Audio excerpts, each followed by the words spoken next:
كل سنة واحنا كلنا طيبين، رمضان على الابواب. ربنا يبلغنا على خير يا رب. وطبعا طالما قلنا رمضان على الابواب يبقى لازم يبقى فيه سلسلة تفريزات، وده اول صنف من التفريزات.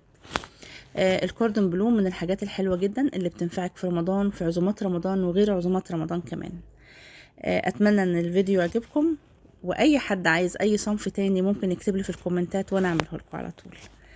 الحقيقه انا كنت عملت لكم قبل كده الكوردون بلو بطريقه كامله بفيديو كامل قبل كده خالص، وده انا عملته جديد عشان رمضان باذن الله. احنا بنروح لبتاع الفراخ وبنقول له عايزين كذا قطعه للكوردون بلو، فبيديها لك، بتغسليها كويس بس ما تهرهاش في الغسيل.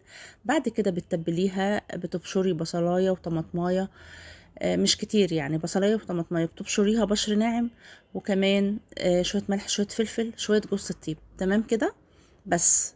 وبتقلبيها ببعضيها وبتركنيها شوية، ساعة ساعتين زي ما انت عايزة. ان شاء الله تركنيها حتى يوم كامل في التلاجة، مفيش اي مشكلة خالص، احنا الجو برضو مفيش حاجة وفي التلاجة. بعد كده بنجيب بقى، بنحط كيس تلاجة نفتحه فوق، وكيس ونحط الشريحة وكيس فوقيها، يعني الشريحة بتبقى بين الكيسين، وبندقدقها بالمدق بتاعنا، بحيث ان الدقدقة دي ليها فوائد كتيرة قوي. اولهم ان احنا بنوسع وبنكبر القطعة. تاني حاجة ان احنا بنفتح الانسجة عشان الحاجة تستوي كويس قوي. وبعد كده بتبقى خفيفة بتبقى طعمها حلو، خفيفة. طيب زي ما انت شايفه كده بالظبط، بدقدقها، شوفي وسعت ازاي. بعد كده بحط شريحه الحشوه. ايه اللي انا بحشي بيه بقى؟ مدخن رومي، وكمان جبنه شيدر، ودي الحشوه اللي انا ما بغيرهاش خالص. يعني انت لو شفت الفيديوهات بتاعتي اللي قبل كده في الكوردون بلو هتلاقوني بحشي بنفس الحشوه، مدخن رومي وجبنه شيدر، لان دي تعتبر من احلى الحشوات بالنسبه للكوردون بلو.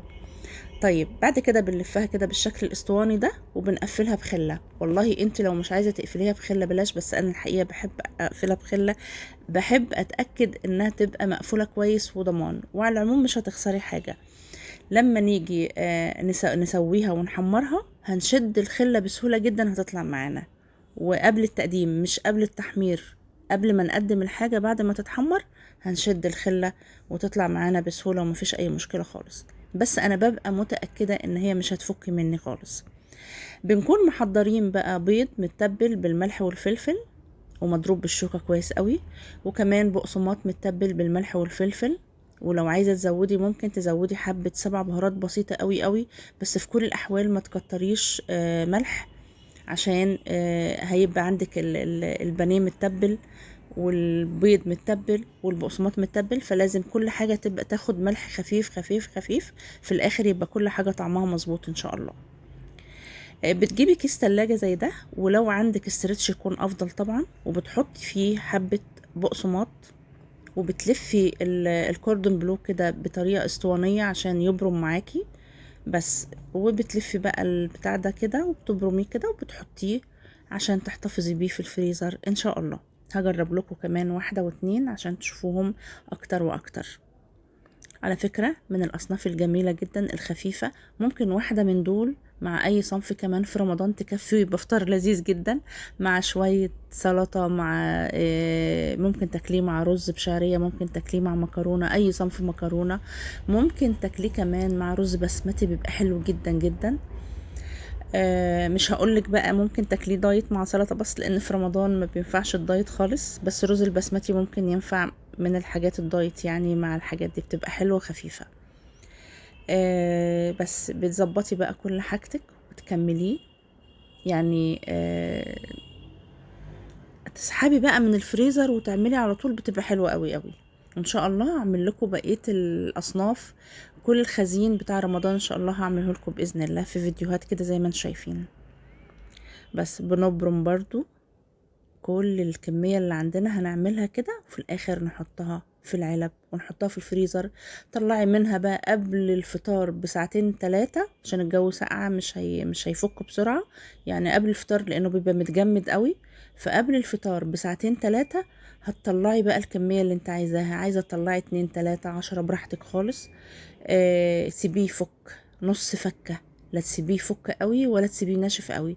بعد كده بتكوني حاطه زيت غزير في حله صغيره، او حاجه غويطه يعني، بتكوني حاطه زيت غزير وبتسخنيه كويس قوي، وقبل ما تحط الكوردون بلو في الزيت، بتهدي الزيت شويه عشان الكوردون بلو لونه ما يتلسعش معاكي، في نفس الوقت ياخد اللون الذهبي، وبتحمريه، بياخد فتره في التحمير، ما بتسيبوش، ما بتحمرش ويطلع كده على طول، لا، ده انت بتهدي النار عشان يستوي على راحته من جوه ومن بره، وفي نفس الوقت يبقى طعمه حلو.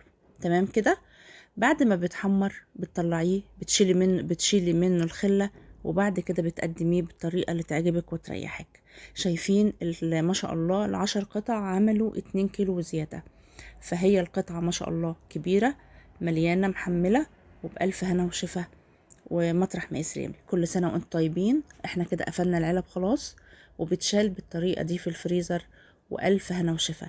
صنف جميل، صنف لذيذ، خفيف، ينفعك ويشرفك في عزوماتك في رمضان. وحتى لو عملت لكل ضيف قطعة مع حاجات تانية هيبقى حلو جدا جدا. كل سنة وانتم طيبين.